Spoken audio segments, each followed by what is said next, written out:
সব তো আমরা মায়েরা বলি বলি তো বলি, কিন্তু বলার সঙ্গে করার সঙ্গতি আমাদের কোথায়?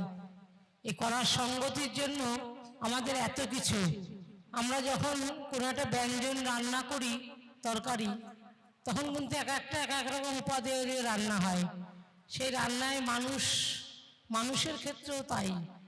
আমরা যখন যে বৈশিষ্ট্য, মানে ঠাকুর বলছে বিপ্র, ক্ষত্রিয়, বৈশ্য, শূদ্র, এই যে চার বর্ণের মানুষ, চার বর্ণের মানুষের মধ্যেই কিন্তু আমাদের এই চতুরাশ্রমের কথা ঠাকুরের কিন্তু বলাই ছিল।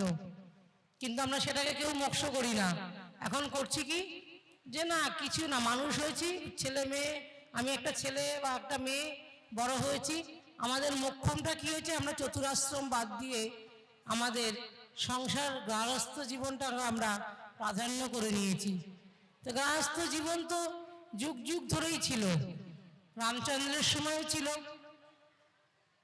সত্য, তেতা, দাপর, কলি সব যুগেই গৃহস্থ আশ্রম ছিল, কলিযুগেও গৃহস্থ আশ্রম।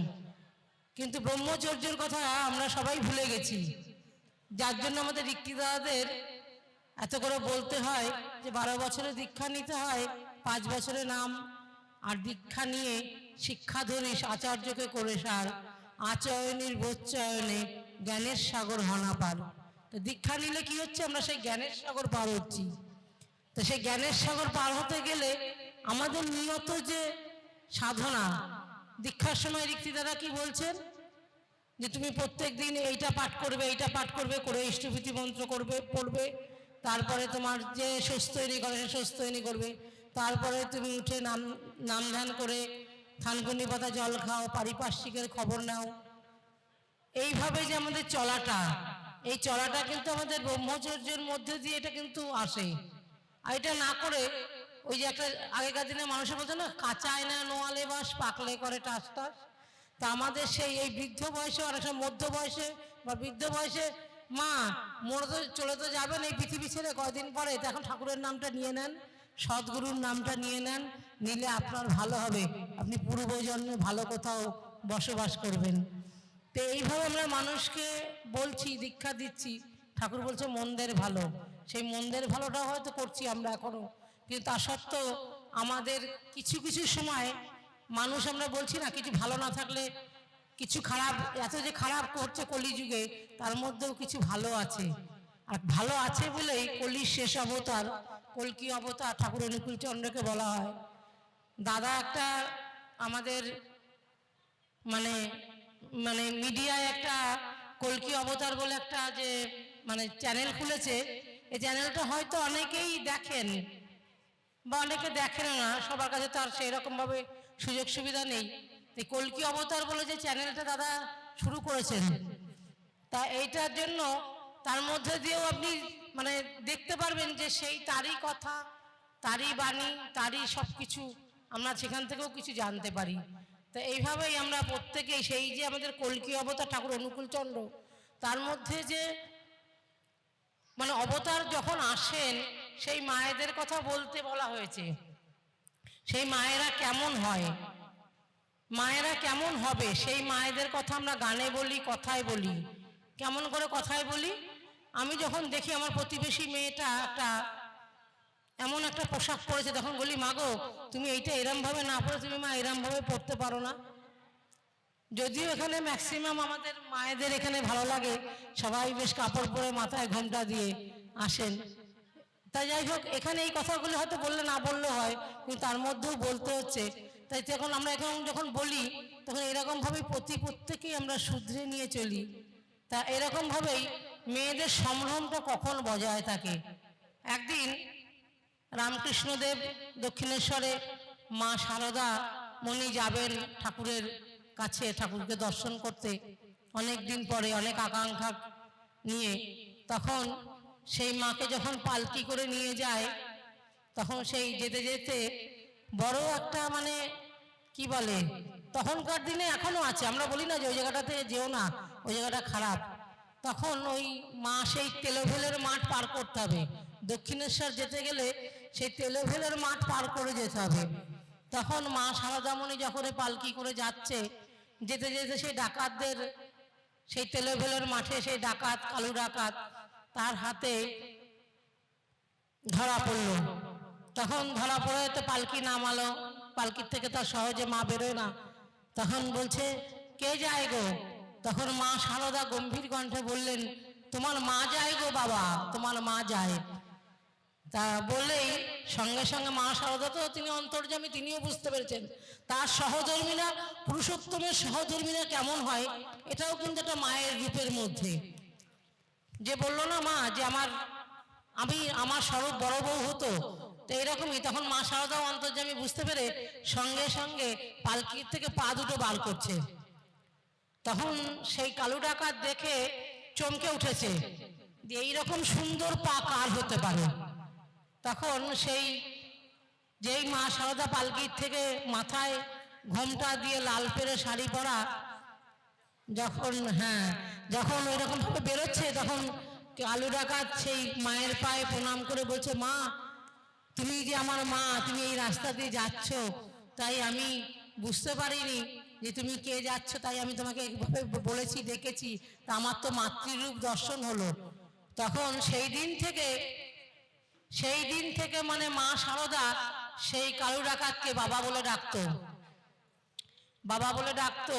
আর সেই ডাকাতের দল নিয়ে মা সারদা গিয়ে রামকৃষ্ণ দেবের কাছে উঠেছে। তখন তো ঠাকুর খুব খুশি যে সারদা তুমি কারে নিয়ে এসছো? বলে, কেন, আমার বাবাকে নিয়ে এসছি। হ্যাঁ, তখন এইভাবে এই যে মা সন্তানের যে মিলবন্ধন, এইটাই আমাদের জগতে চিরকালই। আমরা পুরুষরা যখনই কোনো একটা মা, সে বৃদ্ধ হোক, যুবক হোক, যুবতী হোক বা শিশুকন্যাই হোক, তাকে যখন আমরা মা বলে ডাকি, সেই মায়ের মধ্যে সেই মাতৃত্ব জাগ্রত হয়। সেই মাতৃত্ব জাগ্রত করার জন্য আমাদের সৎসঙ্গ কেন, সব জগতেই প্রচলন, মেয়েদের দেখে মা বলে সম্বোধন করতে হয়। তাতে কি হয়? মাতৃত্ব জাগৃত হয়। তবেই মা দুর্গা, মা কালী সবাই এইভাবেই আমরা মাতৃপূজায় আরাধনায় ব্রতী হই। কিন্তু আমরা বুঝি না যে কিভাবে পুজো করলে আমরা মাকে জাগ্রত রাখতে পারি। আমার ঘরের মা বলছে, তুমি যদি তোমার মাকে দুর্গা জ্ঞানে আর পিতাকে যদি শিব জ্ঞানে পূজা না করো, তবে তুমি কেহ না, কিছু না। তো এই সমাজের বুকে সেই আমার মা বাবা, ঘরের মা বাবা, যে আমার গর্ভধারিণী মা, যে আমার পিতা, তাদেরকে যদি আমরা সত্যি সত্যি ঠিকভাবে সেই শিব জ্ঞানে আর দুর্গা জ্ঞানে যদি পূজা না করি, তবে আমার এই সৎসঙ্গ, এই মাতৃ সম্মেলন, আমার মনে হয় যেন সবই কিছু এক সাইড হয়ে থাকবে। আমি আমার মতো করে সেই ধ্বংসের পথেই চলতে থাকবো। তা আমরা এই কলিযুগে এই ধ্বংসে যা কিছু আসছে আসুক, তার মধ্যে দিয়ে গেল এই সৎসঙ্গ আমাদের বাঁচার পথ দেখায়। সেই সৎসঙ্গ চায় মানুষ, আর মানুষই তার প্রাণ। তার জন্য আমাদের এইখানেই আসা, আর এই এসে এইভাবে প্রত্যেকের ভালোবাসা পাওয়া এবং দিয়ে যাওয়া। ভালোবাসা আমরাও দিতে এসছি, আমরাও পেতে এসছি। তা এই সংক্ষিপ্ত কথা বলে সবার মঙ্গল প্রার্থনা করে, যত সব দাদারা মায়ের আছেন সবার জন্য দীর্ঘায়ু, সুস্থ জীবন মঙ্গল প্রার্থনা জানিয়ে আমি আমার কথা এখানে শেষ করলাম। জয় গুরু। জয় গুরু। আমাদের মাতৃ সম্মেলন চলছে, আমাদের মায়েরা সুন্দর করে তাদের মতামত তুলে ধরছেন। আমরা আবার একটু সমবেতভাবে একটি সঙ্গীত পরিবেশন করব।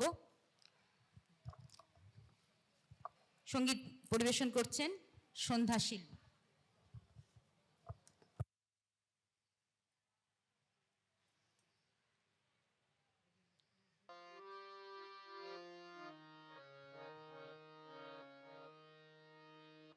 এসো যত আছো সব ভাই বোন, একসাথে মিলে মোরা করি বন, মোরা নতুন সমাজ করব, আর জোরে সেই পথে চলব।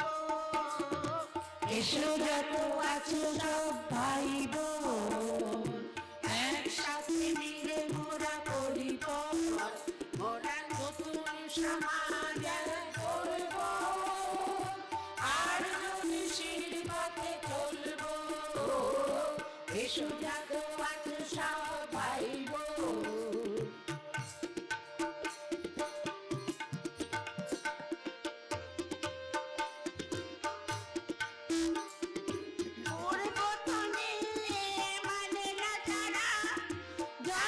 বৃষ্টি ঝড় মেঘ ধরা পূর্ব ধারে হারি রাজারা জানিস কি ঝড় মেঘ ধরা ধর্মধারী বাড়াবাড়া ধর্মধারী বাড়াবাড়া এই তো মোদের হলো স্বপ্ন এসো যত আছো সব ভাই বোন একসাথে মিলে মোরা করি পণ মোরা নতুন সমাজ গড়ব আর গতিশীল পথে চলব এসো যত আছো সব ভাই বোন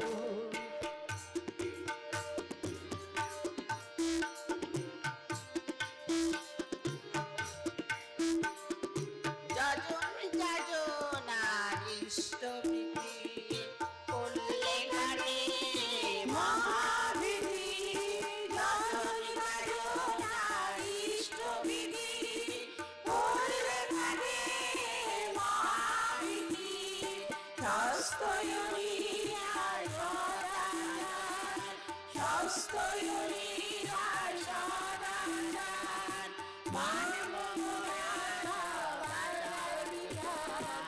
এসো যত আছে সব ভাই বোন একসাথে মিলে মোরা করব মোরা নতুন সমাজ করব আর গতিশীল পথে চলব এসো যত আছে সব ভাই বোন একসাথে মিলে মোরা করিব মোরা নতুন সমাজ করব আর গতিশীল পথে চলব এসো যত আছে সব ভাই বোন ওই দেখো ভাই বোনের আলো মিষ্টি পতাকা সবে তুলে ধরো ওই দেখো ভাই বোনের আলো মিষ্টি পতাকা সবে তুলে ধরো অনুধ্বনি দিয়ে গানে নাচো অনুধ্বনি দিয়ে বলো নাচো ওই ধারায় পরিবার এসো যত আছো সব ভাই বোন একসাথে গুনে মোরা করিব মোরা নতুন সমাজ করব আর গতিশীল পথে চলব এসো যত আছো সব ভাই বোন জীবন মোরা করিব মোরা নতুন সমাজ করব আর গতিশীল পথে চলব এসো যত আছি সব ভাই বোন এসো যত আছো সব ভাই বোন এসো যত আছো সব ভাই বোন জয় গুরু সবাই মিলে তার ঈপ্সিত সমাজ আমরা গড়ে তুলব সেই ডাক দিয়ে গেলেন আমাদের সন্ধ্যাশীল মা। প্রসঙ্গত উল্লেখ করি এই সঙ্গীতটি আমাদেরই ঋত্বিক দেবতা জীবন কৃষ্ণশীল মহাশয়ের স্বরচিত এবং তারই সহধর্মিণী সেই সঙ্গীতটি পরিবেশন করলেন।